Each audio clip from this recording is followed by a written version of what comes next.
So let's do it. This is this day in baseball history for January 10th. That's right. Baseball history occurred in January. So let's get to it. January 10th, 1907, John McGraw saves the day when he prevents a runaway team of horses from injuring two West Coast women. The fiery Giants manager, his heroic deed of stopping the wayward steeds occurs in the City of Angels. Now, I just read it as it was put out there. I can find no historical facts that this even happened anywhere but in this story, which is actually amazing. So I'm not sure if it's something that was made up or the fact that they said it happened in the City of Angels. Does that mean Los Angeles? Does that mean like where you're at? Or like the Fantastics were billed from the City of Angels. Yeah, right. Okay.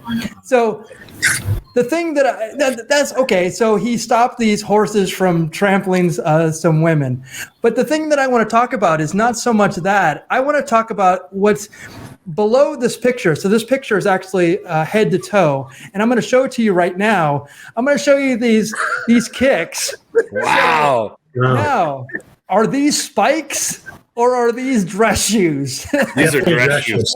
Definitely dress shoes. He's a manager. He's not a player. He has to look good. All right. I mean, I hope he wasn't wearing those because there's no way he's going to stop those horses wearing those. Those are custom alligator skin.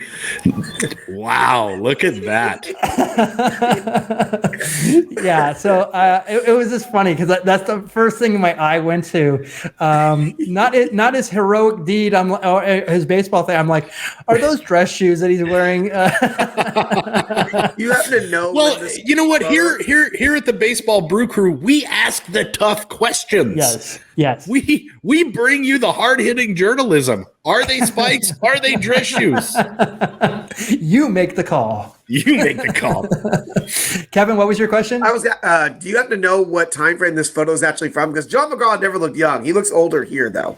Oh yeah. I was gonna. That's a good question. I actually. I mean, he looks old all the time. Like I look. 100 and I mean I'll look 100, so 175. I still look like I'm in my 50s somehow. That just for men really works. Good stuff.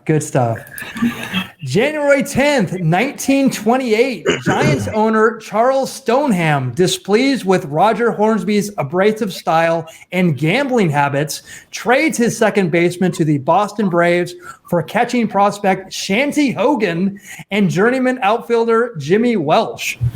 During Hornsby's one-year stay in Boston, his third team in 3 seasons, the future Hall of Fame infielder will lead the major leagues in hitting with a .387 batting average, along with an outstanding .498 on-base percentage while playing and managing the 7th place club. Wow. When did the player-manager role stop being a thing? What year? I think Charlie Hustle, the Hit King, might have been the last one. I don't know. I'm gonna hashtag do the research right now. I think Pete Rose might be the last one to actually do it. Yep, you're absolutely right, Kevin. Yep, Pete Rose was the last one who managed from 84 to 89. Yeah, wow. And that was a big contention because they were saying that if he was betting on games, like he was the manager for he could influence the game in that way. But he said that why would he want to bet against his team losing? He goes, I would always bet on them winning. Yeah, it's crazy because during his career too, he ended up managing for obviously you're doing the research, 14 years, 6 different teams. So, obviously, he stayed in baseball. I mean, that almost sounds like a manager nowadays would have hey, he managed 14 years, on 6 different teams, but who's counting? You know what I mean? Yes. And if I could make one more point, if you'll check out the kicks, still rocking the dress shoes. Yes, exactly. So that there's something to it. We have to figure this out. I mean, Kai Cobb, we know is wearing spikes, but Now, would you say that Roger Hornsby's batting average was in 1927? 387. Wow. That sounds low for him in that time span in the 20s. Yes. He hit over 300 like at least 2 or 3 times from what I recall, Yeah, he was. Well, you were there those 2 or 3 times. Well, his life now check this out. His lifetime batting average 358. Wow. That's incredible. Like Super low. What a loser. Jeez. yeah, I know. Nerd. I don't remember if that's the record or not, but he actually hit 424 in 1924. How about that? Wow. Like 358. Like I mean, that's a bat. Like, I don't even know if the batting champion even gets that high nowadays. Right. Which I don't know if that's just pitchers getting better, catching up. I mean, there's so many different variables that have changed over baseball for the last 75, 80 years. Yeah, Almost 100 years now. Oh my gosh, sorry. Yeah, batting average is not a vacuum for me. Batting average is not even like one of the things like people like really are super enamored with anymore. I remember I think Angelo, you reached out like, who should I pick, Tim Anderson or someone else? Yeah. And like Tim Anderson was like, it was it Lindor? No. Potentially, yeah, Maybe. I just remember you asked me. It was pretty. Yeah, Tim Anderson. Yeah. I can't remember. It definitely one of them was Tim Anderson. I was yeah, thinking it was Tim like Anderson Lindor won the batting title, I believe, at one point. Yeah. So a great hitter, and like, what was the batting champ last year? It's like I'm sure we couldn't even name him, but it used to be a bigger thing at the time. Oh my gosh, for sure.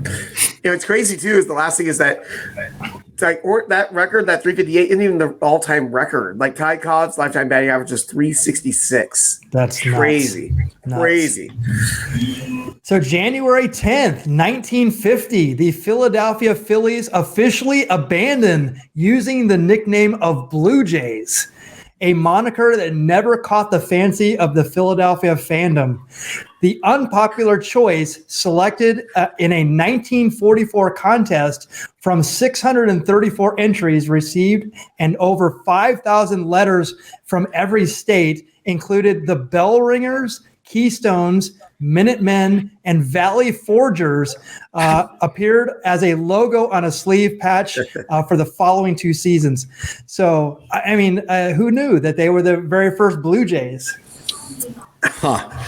Now, how did they go from a Blue Jay to the Philadelphia Fanatic? I'll never understand how that happens. Mr. Philadelphia P Fanatic.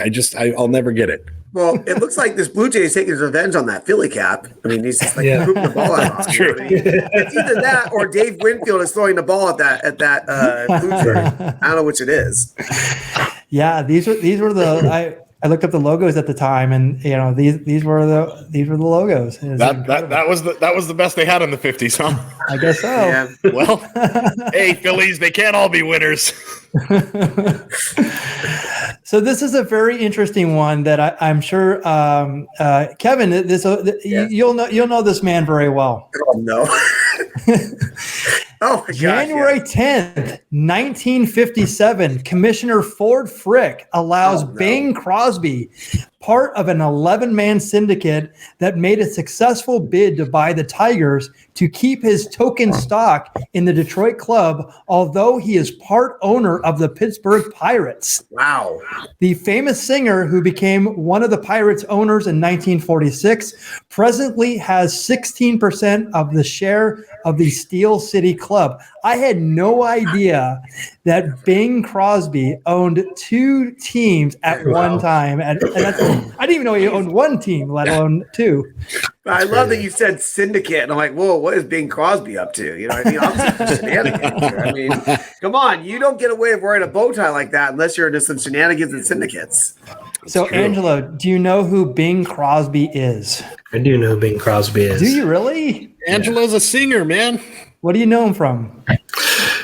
Just from some of it from his hits, man. Like primarily the Christmas songs, right? That he had put out. But yeah, definitely familiar with Bing Crosby. So well, of course, because Angelo sang his own Christmas song. Angelo, plug it, even though it's January. Hey, the Christmas song "Chestnuts Roasting on an Open Fire" by yours truly, Angelo Trinidad, available on iTunes, Spotify, wherever you stream your music. Available now.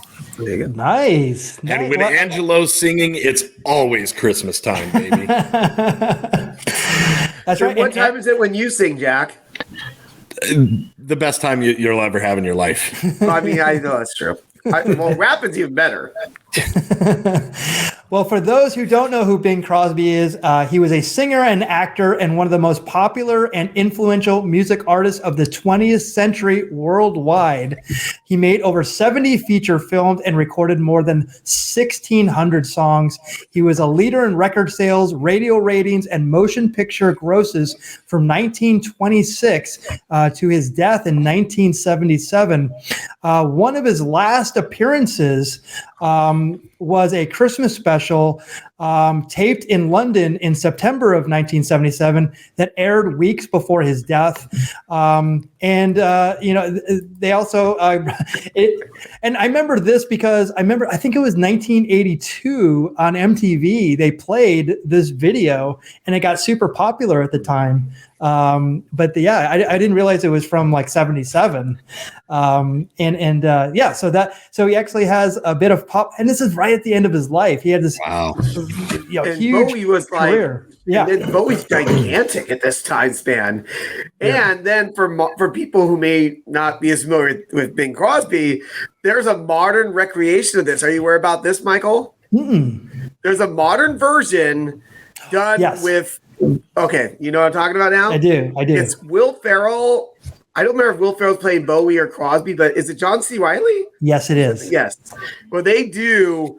That's the video of them meeting and singing the song, and they do exact recreation of it. I'm just like, this is so bizarre. Cool. Yes. It's worth seeing. Do the research. And the video itself is very dry. It's like it's almost like they're very uncomfortable with being with each other. And I guess there's a backstory that David Bowie didn't want to sing with Bing Crosby or something to that effect. So I guess there was a little bit of heat, but and it shows in the video. It's kind of uncomfortable, but it's very dry the whole time. Because it's set in a room where one of them's in there and the other one knocks at the door and comes in. They're having a very weird, uncomfortable conversation, and it leads to them singing "Little Drummer Boy," which watch that going, what is happening here? It's bizarre to say the least, but it's one of those. David Bowie was upset that the old man didn't want to put him over. Right. Yeah. I can imagine that Bing Crosby had some thoughts on David Bowie. Yes. Yeah. Wasn't into the act, I'm sure. Well, he was like a nice, handsome young man there. He does. Stardust. Come on. Yes, he's not painted up. Yep. All right, January 10th, 1991, in one of the worst trades ever made in baseball history, the Orioles send pitchers Curt Schilling and Pete Harnisch, along with outfielder Steve Finley, to the Astros. Who for? Anybody want to guess? I know he played college at ASU. Where's my buzzer? No idea. Glenn Davis. Glenn Big Baby Davis, right? Yeah. Davis, who averaged 27 home runs in 6 seasons playing in the Astrodome, will hit only 24 home runs in 3 injury-filled years as Schilling becomes one of the most dominant hurlers in the game. Harnisch and Finley develop into solid major league performers. If I'm not mistaken, Steve Finley, was he on the Diamondbacks team that won the World Series in 2001? I believe he might have been. He might have been too. Well, I know Schilling was. Schilling was on that team. Yeah. Schilling looks like he's 17 right there. Yes. But hey, nobody's ever heard of Glenn Davis, and he's still got a better reputation than Curt Schilling. So was the trade that bad? You know. I mean, you said he looked like he was 17. Michael, you would know. What did Curt Schilling look like when he was 17? Well, this was 91. Yes. So I see, 85 is when he was a senior when I was a freshman. So yeah, this wouldn't have been long after that. So he probably was in his early 20s, obviously. Yeah. But yeah, this was early on in his career, and he was actually, I think at this time, he was still kind of hanging on. You know, he was kind of hanging on by a thread, but he was still ascending. But he was finally, when he made it to the Phillies, I think it was in '93. That's when he started flourishing. I believe it was in '93. I don't have the stats in front of me, but I think that was it. And to confirm, Steve Finley, it was on those 2001 Diamondbacks. Wow. And I look at his lifetime stats, dude. This guy should be like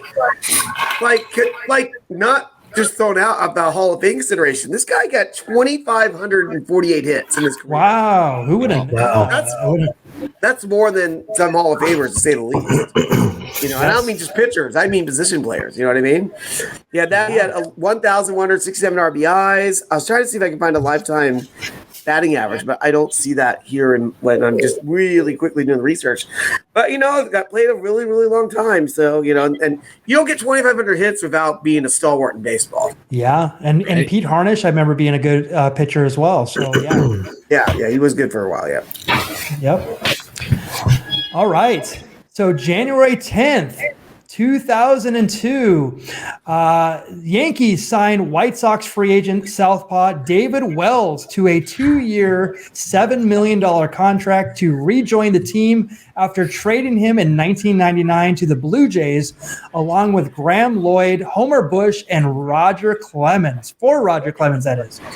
The 38-year-old left-hander known as Boomer, who missed most of the second half of last season due to back surgery, posted a 34-14 record, including a perfect game in 1998 during his first 2-year tenure with the team.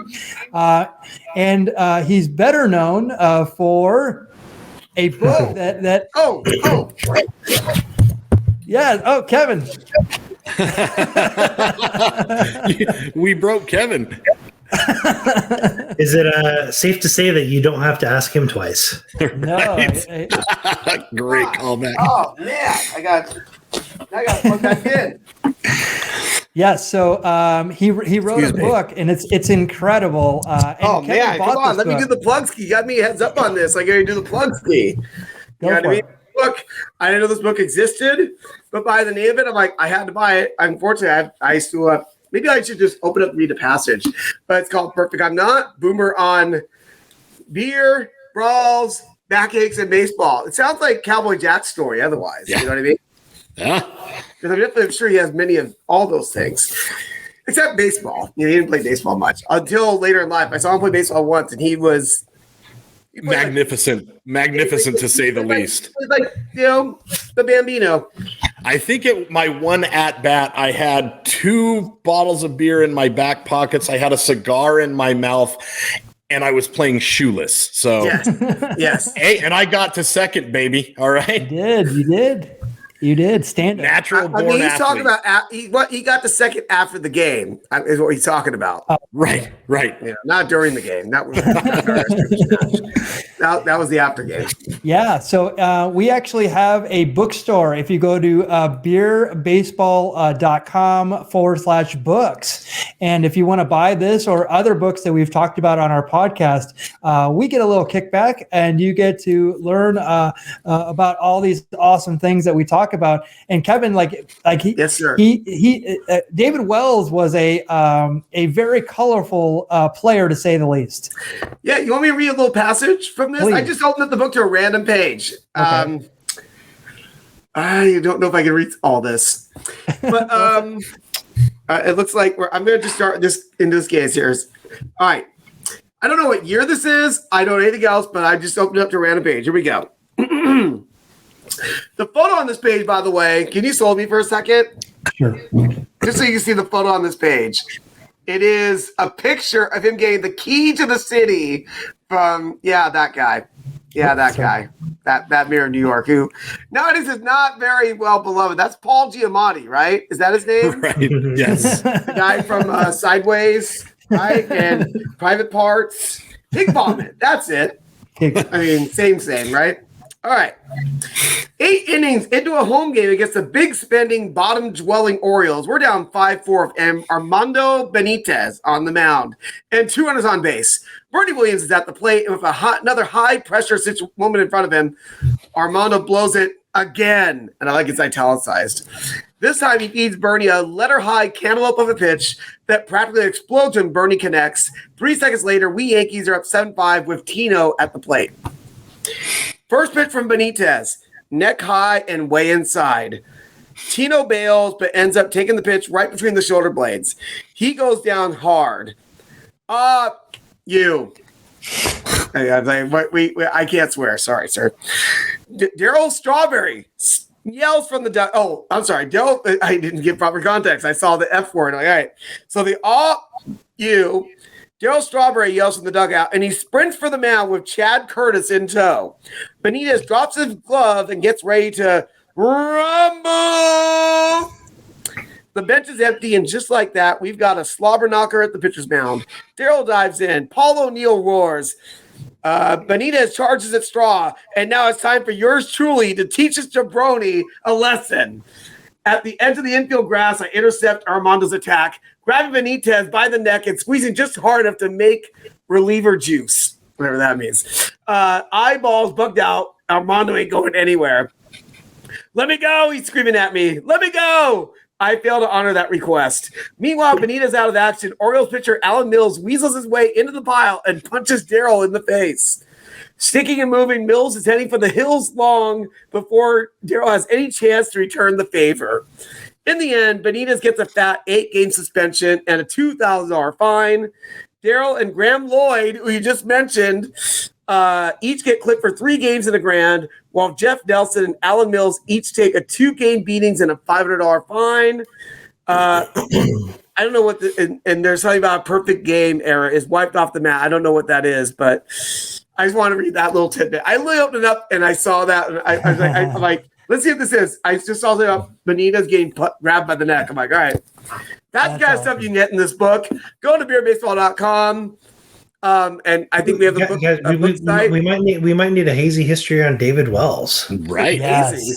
Yeah. Yes. But I literally just opened it up randomly that page. That was look, there's no bookmark. I just happened to open to it. Heck, I've had to make that a segment. That's it. That's it. I might be better than Python Packs. Yeah, so check out this link and support us and learn some more about baseball history.